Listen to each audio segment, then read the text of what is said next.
Technology is awesome, except for when it's not.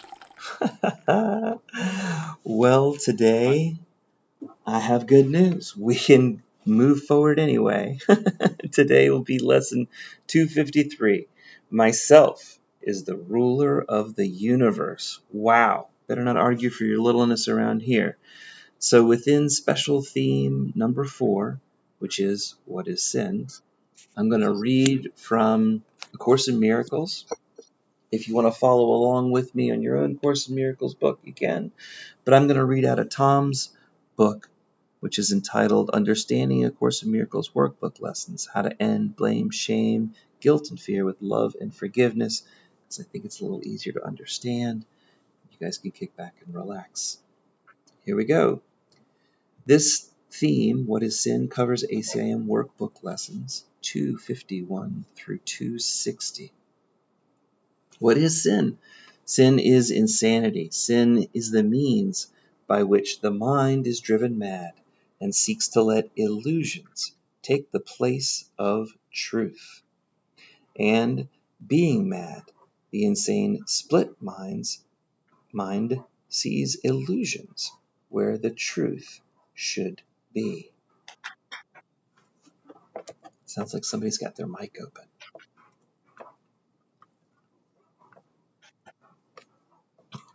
And being mad, the insane split mind sees illusions where the truth should be, and where the truth really is.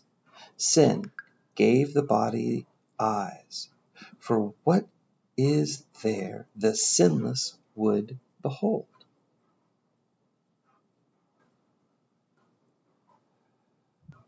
What need have the sinless of sights or sounds or touch? What would the sinless hear or reach to grasp? What would the sinless sense at all? The sense is not to know, and truth can be but filled with knowledge and with nothing else. The body is the instrument the mind made in its efforts to deceive itself.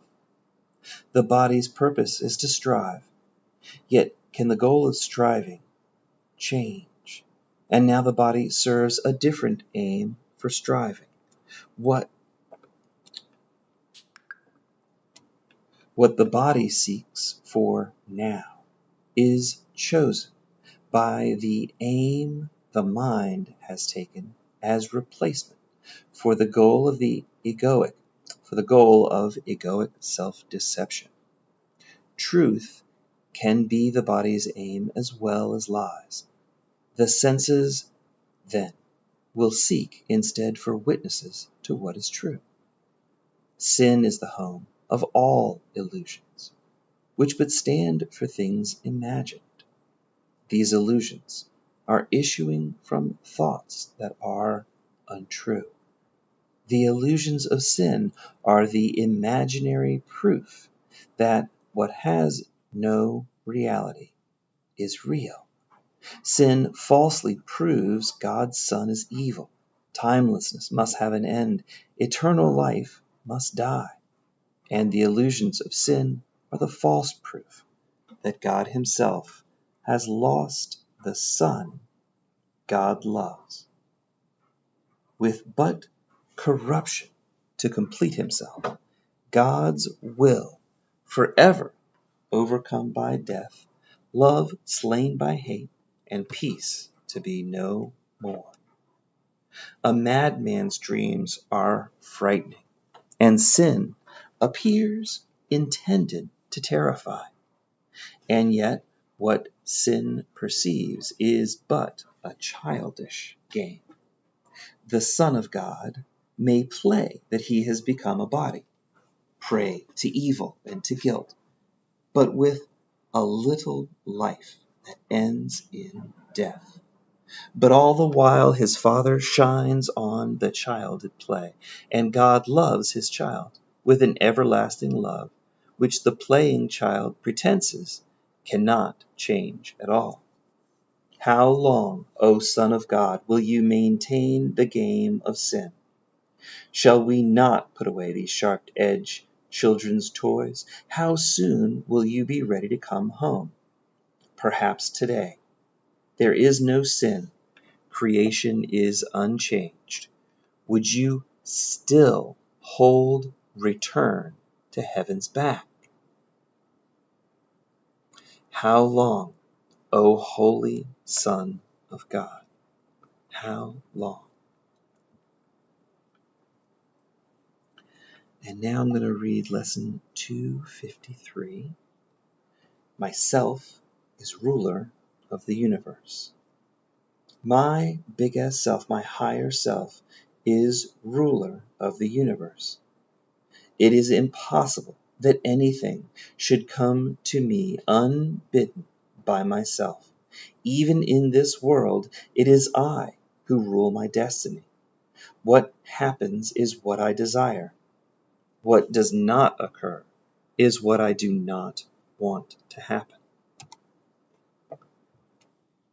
This must I accept, that nothing comes into my awareness unless I desire it. For thus am I led past this world to my true creations, children of my true will, that I share with God's will in heaven, where my holy higher self abides with my true creations and God who has created me. Father, you are the higher self whom, no, I didn't do that right.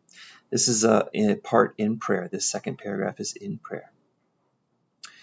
You are the higher self whom God created. You are God's child, creating like God itself and one with you, your higher self. My big S self, my higher self, which rules the universe, is but God's will in perfect union with my own will, which can but offer glad assent to God's will, that it may be extended to itself. Some notes on this lesson. Myself, and that's actually not myself like one word, myself, but my space, capital S, self, is ruler of the universe. You must accept the fact that your experiences, and these are the notes, just to be clear, these are the notes, so the comment says, you must accept the fact that your experiences are what your own mind desires.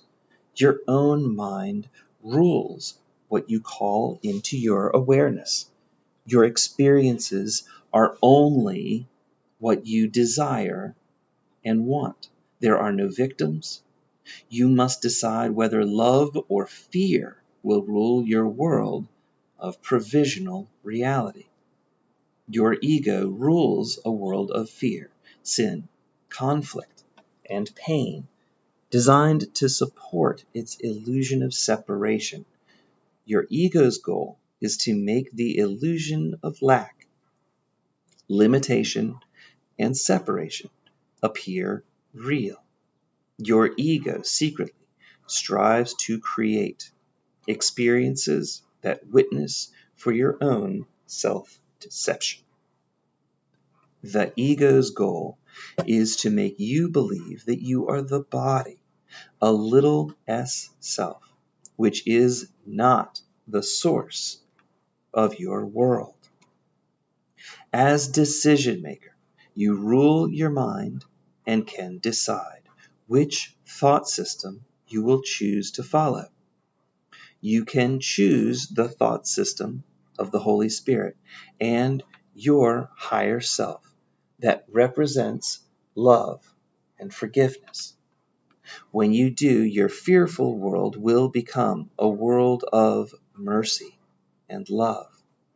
You are the source of your own experiences, and nothing sources your world but your own mind's desires, thoughts, beliefs, and decisions.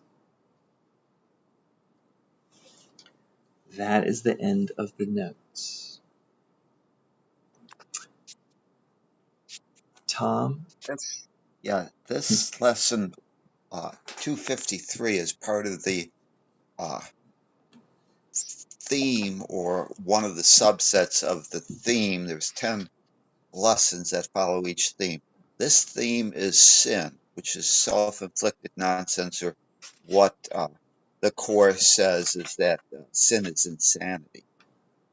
This lesson here is very straightforward when you understand it. It says, my higher self is the ruler of the universe. The Course in Miracles is really quite simple. It's simple because everything is A or B. There's no such thing as C. Everything is black or white. You either are following a thought system based on fear, or you're following a thought system based on love. In our world, we tend to demonstrate love through the ideas of uh, forgiveness and being helpful. But you have a binary choice. There's no such thing as gray. Everything's black or white. There's no real uh, exceptions to the rule. This lesson here says that I rule my universe, and that my beliefs, my thoughts, my uh, decisions that I've made actually create my world that I experience. And it's saying that everyone is creating their own world that they experience. It's not a situation where it's a partial, that I get to be able to say, I'm responsible when things go right, and it's not my fault when things go wrong. It's not something for me to be able to say that I didn't want B because I can't. Uh, that doesn't seem like I would want that. There's always got to be some belief that's below the surface that perhaps you don't want to consciously acknowledge, that is requiring, asking, is desiring to experience something that on a conscious level you seem to not think that you'd want to experience. Sickness is an example. We've got a situation where I am ill, I'm sick. There's some reason behind that, and it's not necessarily a bad reason, but there's a reason for me to become sick. There might be a situation perhaps where I've even been born in uh, I'll call it, medical science might call it, a defective body, something that appears to have a handicap. You might be born dyslexic, or uh, you might be born with a part missing. You might not, you have a deformed hand or something like that. And you'd say, well, why would someone want that?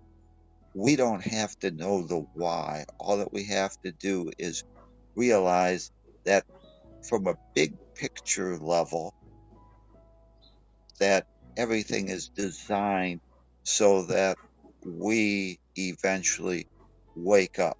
So in this case, there might be a reason that, unbeknownst to all the observers of the world, all even seeming to be unknown to your lower self, your egoic mind, and yet there's some reason for that, that your higher self would desire or want that experience.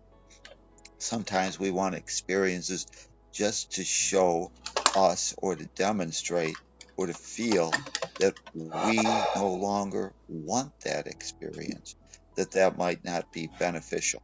So rather than try and do some uh, meditation, I mean, and we could go over this, I want you to realize that this is black and white. It says that everything you experience, you desire. What it's basically saying is there are no victims and there are no victimizers. You yourself, and this is why sin is self inflicted nonsense, is the cause for all that you're experiencing. And for most, that would be you experience, you desire. What it's basically saying is there are no victims and there are no victimizers. You yourself, and this is why sin is self inflicted nonsense, is the cause for all that you're experiencing.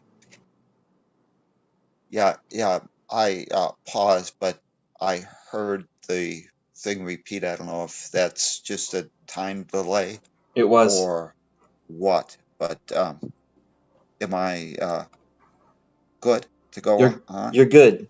I Yes, you are can't. good. I don't hear the.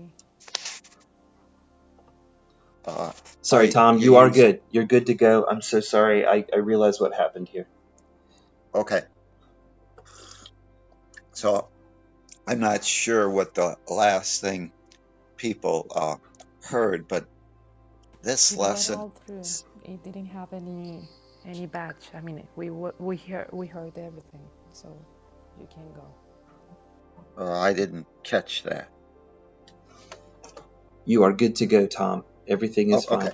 So everything, the lesson says that your higher self is the ruler of the universe, that it's impossible that anything should come into my unbidding by uh, it is impossible that anything should come to me unbidded by myself. Otherwise, I decided, I as decision maker, I on a higher level realized that there was something that I wanted to experience and that I myself chose that.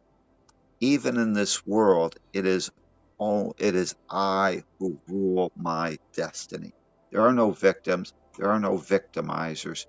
Everybody's a willing volunteer experiencing exactly what they need on their own perfect path to reawaken. And that perfect path may require some learning lessons that appear to be on a conscious level hard to understand why I would want that. What happens is what I desire. What does not occur is what I do not want to happen. So it's basically saying that you are the creator of your experiences. You are the creator of your own world. This I must accept, that nothing comes into my awareness unless I desire it. That's a hard pill to swallow because one of the things that the ego likes to say, and sin is self inflicted nonsense. Sin is the belief that you're separate, that you lack, that you have needs, and that you've bought into the idea that either you've been kicked out of the promised land by a perhaps judgmental God that now is requiring some type of redemption for you to earn your way back to heaven or to have to suffer anyways until that God of judgment or revenge says you've completed your sentence and you can be released from that prison cell of, in this case, perhaps Earth, or it's this idea that you really have offended your creator or offended somebody else and therefore must do some type of penance, must suffer for your actions. And if you believe that, the law of karma says you're the keeper of your own karmic key. If you believe that you've wronged somebody else, you, not the other person, will uh, cause you to or desire that you do some type of penance because in your own mind you have, some might call that uh, intuition, that higher voice, that moral big picture concept that you've hurt somebody, and therefore it feels that we need to balance that out by you suffering. So uh, this is what happens, and we're the keeper of our own karmic keys, but we're not willing to forgive ourselves for some of our actions. So we will desire that we suffer, or will have a belief that we're not lovable, and therefore will create experiences to prove that the ego and the senses are designed to confirm what we believe. If I believe that I'm limited, I'm going to create experiences that my senses will confirm and verify. You might say, well, why would I want to do that? Because if there's outside forces beyond your control, you can always say, it's not my fault. I'm not responsible. And this lesson here is saying, no, it's not that. You are responsible. You're responsible for everything that you experience because you get to place your consciousness, your sense of awareness on anything out there. And you've chosen to have that experience. So this is something that's going to be hard for people to accept because they there's a lot of benefits in being able to say it's not my fault. I'm not responsible. And it says, for thus am I led past the world of my to my true creations, children of my truth that I share with God's will in heaven, where I where my holy higher self abides, and my true creations and God who has created me. What that last sentence is, it's a long sentence, but what it's basically saying is God's will is that you be happy, and your will is that you be happy. The problem that we have with our own egoic desire to be happy is that we Almost done. fail to What's that? understand Yeah, almost that there, buddy. we've been given the total freedom to be or imagine anything that we It's want. not poop. A slave can't be happy. Even when he's given everything that he needs, a slave always desires to have the ability to have free choice, to determine for themselves whether they want to be uh, well taken care of, or whether or not they want the freedom to make their own way in the world, not to just be always told, here's what you need to do. You need to do this so that you're happy. They want the freedom to decide for themselves. So, what this last sentence is saying is that your true creation is that you be happy. But because you don't know the power that you've been given, that your mind has the power to create your experiences, you mistake your and abdicate that power so that you believe I am I am the body and that the body is me. Or if you have a spirit, something that's not attached to the body, that is now your soul. We'll use the term soul, but this is your essence, your state of consciousness is required to suffer, and that you do not have the creative ability to handle situations that come up, and therefore you're a victim. So this prayer says that you are this higher self who God created as his child. You are what God created, and God created you perfect, whole, and complete. God made you uh, his treasure. He sees you as his treasure. The child is given the power of God. God created, and God being unconditional love, like begets like, you also must be that same unconditional love. And therefore, you've been given everything that God has. Your sole parent, uh, when God creates, God gives all to all. Nothing is held back.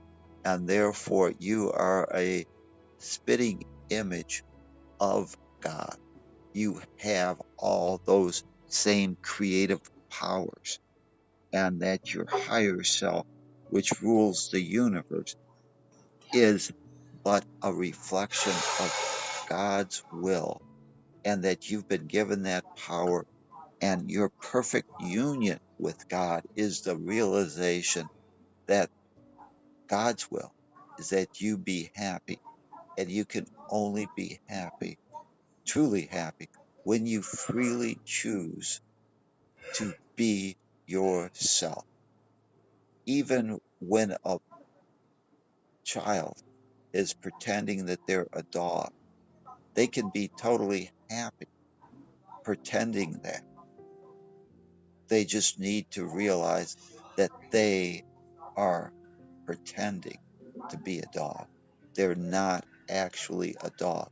When we forgot to laugh, as the Course says, when we came into this world of seeming hate and fear, a world that was designed to let us experience it, pretending that we're a dog, okay? We were just needed to remember that this was not our reality. We hadn't lost our creative power, but in the game, we forgot that we were the creator that decided it wanted to experience or pretend it was a dog. When it did that, it became insane. It lost its realization that it was only a dream of its own mind's imagination. And that is the problem. A child pretending that he's a dog, there's no problem with that. The parent looks around and sees the child and realizes, well, he's having fun. He's enjoying himself. She's enjoying herself. She's pretending that she's a dog.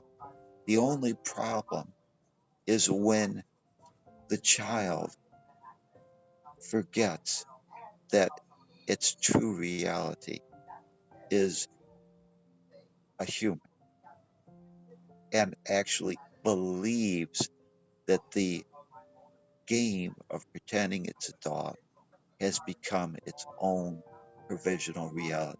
Then we say that that child is insane, has bought into the illusion, and is delusional. We are delusional. We need to reclaim that truth.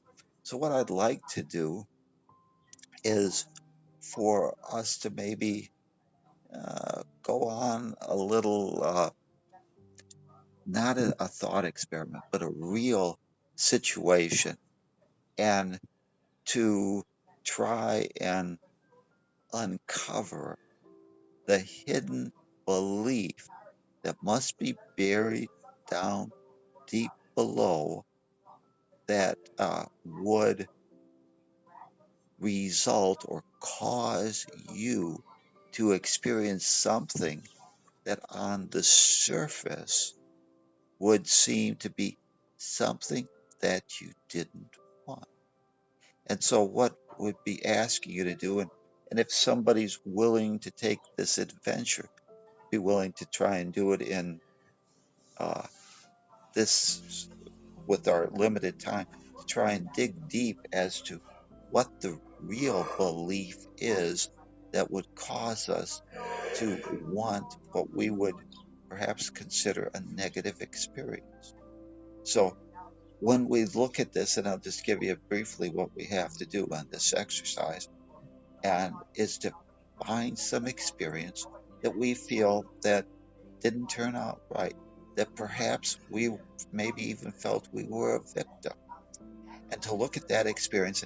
And I'm taking a negative experience. It could be a positive experience, but since we tend to be willing to take credit for the good things that happen and to disavow that we're responsible for the negative things that happen, it's probably easier to work with the negative. But especially since the negative, we have a negative experience because it's got a learning lesson that we want to experience, we want to uncover. And that's why we have that negative experience. Our higher self is trying to teach us something. So if we took a negative experience, whatever that might be, the question to ask is to play that little negative experience in my own mind, tell my story about it, and then to ask, what would I have to believe about myself to cause this experience to be attracted into my awareness? Why would I have had this situation where I suffered, or where I failed to complete the task that I thought I really wanted? Why did Sam, Mary, not follow my own egoic plan to make me happy? What was that experience trying to teach me? So the question is, what would I have to believe about myself that would result in me actually attracting that experience into my life? Now, at this step, what we're really asking is for us, and in a large group, we could throw it open to everybody to throw out ideas as to why I would want that experience. So, like, often our own egoic belief is not going to be able to uncover the deep seated belief that we have. But there's a core belief down below what we perceive beyond, because on the conscious level, we might uh, believe that we're not the cause, obviously. That's what most people believe, that we're a victim, and therefore that we didn't want that experience. So a lot of times on a conscious level, we're not aware. So we have to throw all kinds of what might seem to be strange ideas out and ask the person, does that resonate with them? Does that make sense? For example, in this case, I was sick.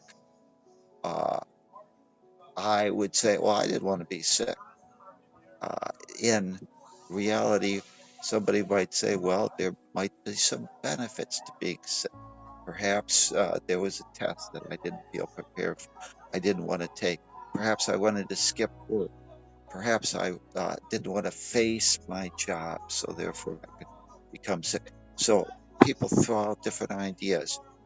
You dig deep, throw out any possibility, and then ask yourself, does that make sense? If we come across the right one, you'll actually have a aha moment. You'll say, that's it. That's the real reason. I became sick because I felt I wasn't prepared and I didn't want to face the reality or face my boss that I hadn't completed the task, whatever it might be. So that's the question that we ask. What would I have to believe about myself to cause that experience to come into my life? And as you dig deeper, what you're going to try and find is to uncover that often default belief. It's a belief that you're not even consciously aware of. So I'll just say, and uh, when you are thrown out some belief and it doesn't resonate with you, then you pull out another one, pull out another one, you pull out another one until you come to that core belief. And if you discover that core belief, that's a time when now you can do something about it. Because if the real reason that I seem to have poor relationships in my world is because it's not maybe because I'm uh, attracting negative people. It's maybe because I believe I'm not worthy of being loved. If I could find that core belief and let it come to the surface and realize that it's not true that I'm worthy of being loved, what would happen is if I could discreate that belief or change that belief, modify the belief to even something that says, I'm lovable if I make $1 million or if I give somebody my paycheck. That at least gives me some corollary belief, some exception to the rule that can grant me some individual happiness. If it was the idea that I'm lovable if I give somebody my paycheck, that one there is a belief that could be true, but it's not really a core belief. It's an exception to the rule that still will keep us in a state of struggle. If we can go deeper and find the true belief, which was perhaps that I'm not lovable or that I am such a evil person, I don't deserve to have a good life or to have people that support me. If we could come to that core belief and expose it and change it, because this lesson is saying, I am the ruler of my own universe. I have someplace deep down the belief that's causing those results. If we can expose that, change that, your world and all the problems that that core belief set that I have to earn my right to be loved, okay, on a day-to-day basis. If we could change that to that, you are God's treasure, or that you are lovable, or that everybody sees your inner beauty, not your deformed hand, or whatever it might be, then your world will change. This universe has no exceptions. Everything is the result of your own past beliefs, decisions, and current desires. You are the keeper of your own karmic keys, and you need to become aware of those experiences. Forgive yourself for the experience or discreate that belief. Say that it's not true. I want to adopt a new belief, and your world will change. If there's any takers that would like to take this adventure, uh, I'm willing to see if we can explore it a little. We've got limited time, but I'd be willing to do that. So I'll I'm throw in, it out. Tom. Okay. So so what is a negative experience that you've had in your life that perhaps seems to repeat, where you feel that on a conscious level you don't want that experience to continue repeating in your life, Lee? Whew, boy. That is a great question. Negative experiences that happened in my life. Is it? Here we go. From work, my work life. Um, Okay. I have a pretty easy time organizing, and then a hard time with delivery and communication about status, keeping the stakeholders informed of progress or challenges or things like that. Is that a good one to kind of work with, or do you need something specific? That's a good one to work with, because what that is that we want to work with something that's going to change your life. And if you've had something that repeats over and over again, and that's what we often have, is something that, the actors change, but the results are still the same. Uh, and we don't want to keep repeating that. That means that there's something below the surface, because on the surface we'd say, hey, we don't want that. That's an excellent one. So, what would someone have to believe about themselves? Okay, because it's always about you. It's not about the other people, not about the your boss or anything. It's about you. Okay.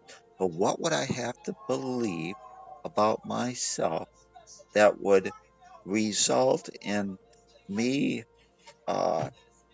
Would this be not communicating or not being open as to the status of the task that's assigned, I think and most to let often other people know how I'm doing? I think most Is that often I'm worried that it's not quite good enough, or maybe I haven't communicated it enough before to kind of line up expectations, and I'm not meeting expectations. I've got it's open ended for different kinds of fear to slow me down and make me second guess. Um, and of course, it ends up causing more of a problem in the end because of the analysis paralysis that I end up suffering from as I'm trying to figure out what do I say, when, to whom, how much do I communicate, what's overwhelming. I overthink it. okay? Well, what would someone in your case, what might you believe to believe that, what might you believe that would cause you to not want to communicate? Would that be something like, that you're constantly being judged, that maybe you're not good enough? Yeah, but shooting myself in the foot by judging myself before I give somebody else a chance to judge me is even worse, you know. And that's what I've ended up backing myself into a corner or painting myself into a corner over and over doing. Um, okay. If anybody else, and we're in a group, and I don't know if people have some ideas as to what somebody would have to believe about themselves to have a situation where they have the ability to complete the task, right? You believe you have the ability.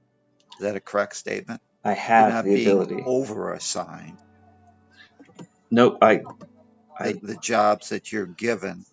You I totally have the believe ability to do it. you Damn have the it. knowledge and expertise to do it, right? Yes, I do. Okay. So the question that Lee's asking us to look at is somebody that's totally capable, that can do something, and has perhaps done it in the past, prove what why would that person not want to communicate the current status of their state of the job to this would be, I suspect, to superiors, to let them know how they were coming. Does anybody have any ideas as to what somebody might believe?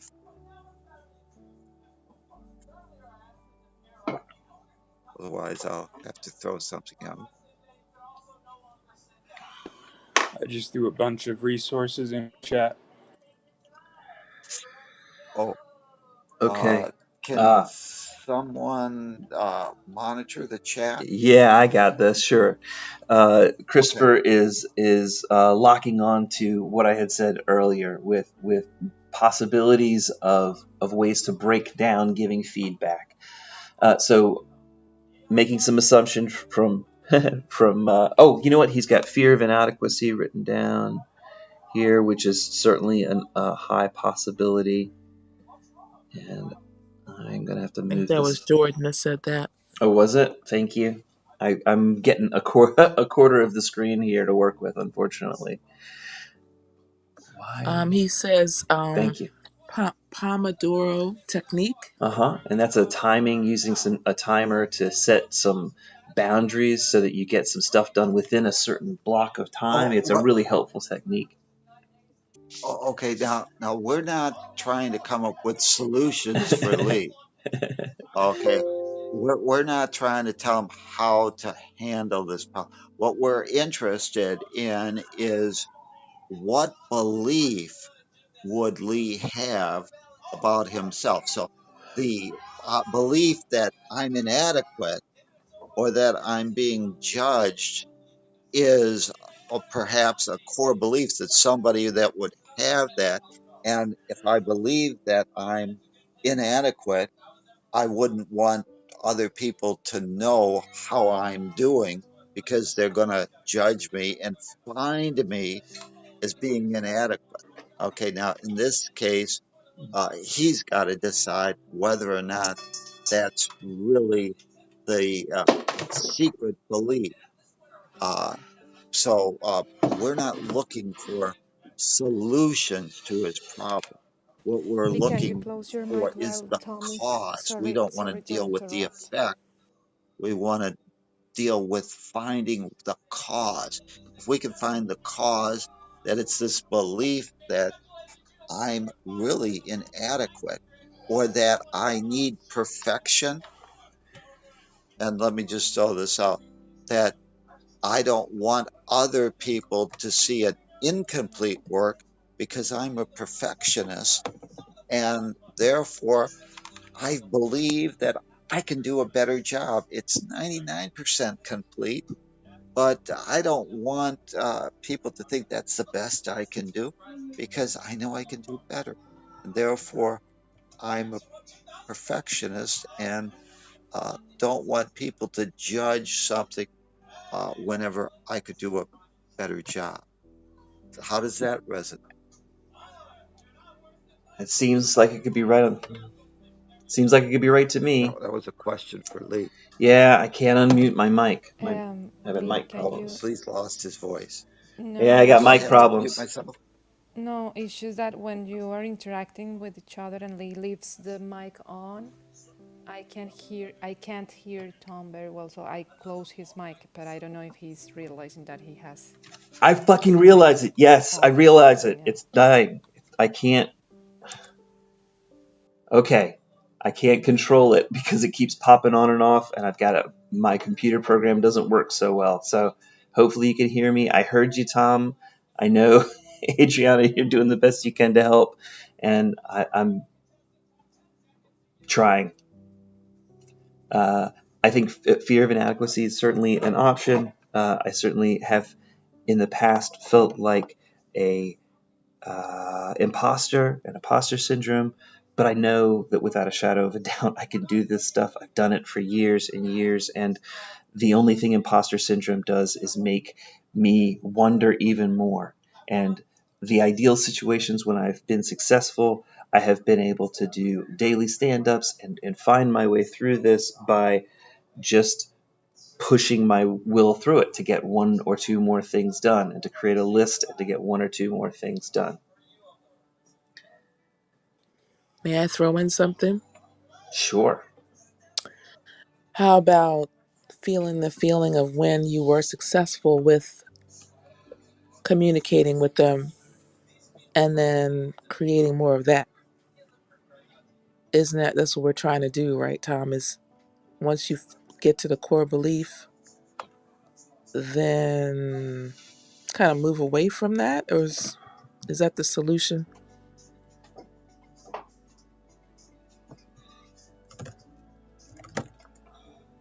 Just asking a question about that, because that's kind of what I try to do. I'll try to move to when I actually do the right thing and then create more of that feeling, to move away from the whatever it is, the not good enoughness or whatever. But when I did feel, for example, with mine, when I do feel good enough, how does that feel?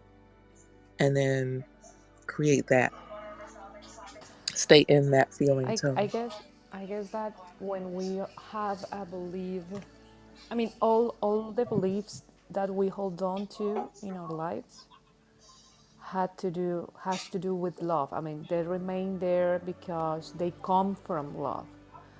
I think, in my perspective, and it doesn't have to be the truth, that there's a lot of beliefs that are attached to our minds very strongly because they come from love. And I don't think that Lee has reached that aha moment where he can when he can point at the the source of that.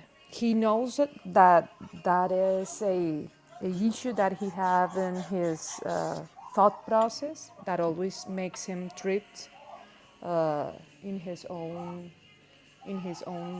yeah, performance. But I don't think he has found yet the source of it. And it's my experience now with this course that when we don't know the source, we can't integrate the learning, what that because everything is worth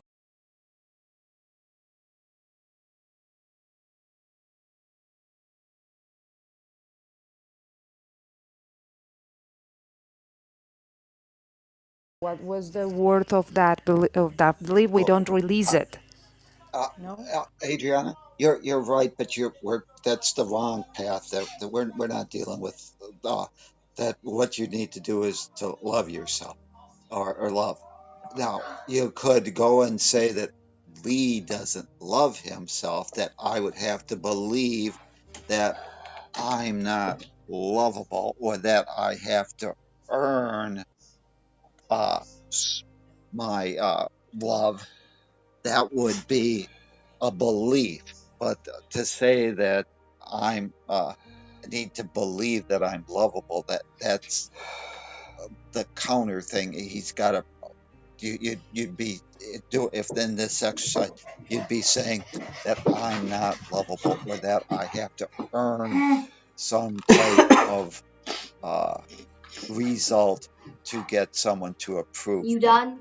Lee, Oh, not quite. how can you It's been prove an hour. that Shh, I know, this buddy. idea, I know. and we He's didn't talking to me, really though. identify the particular problem maybe as well as we should have, but uh, that let's just say that the Almost problem there, okay? is He's your talking to me right now, unwillingness so I to have to focus on communicate this. with others as to the status of a project that they are expecting you to deliver, and you're refusing to communicate or update them with the status.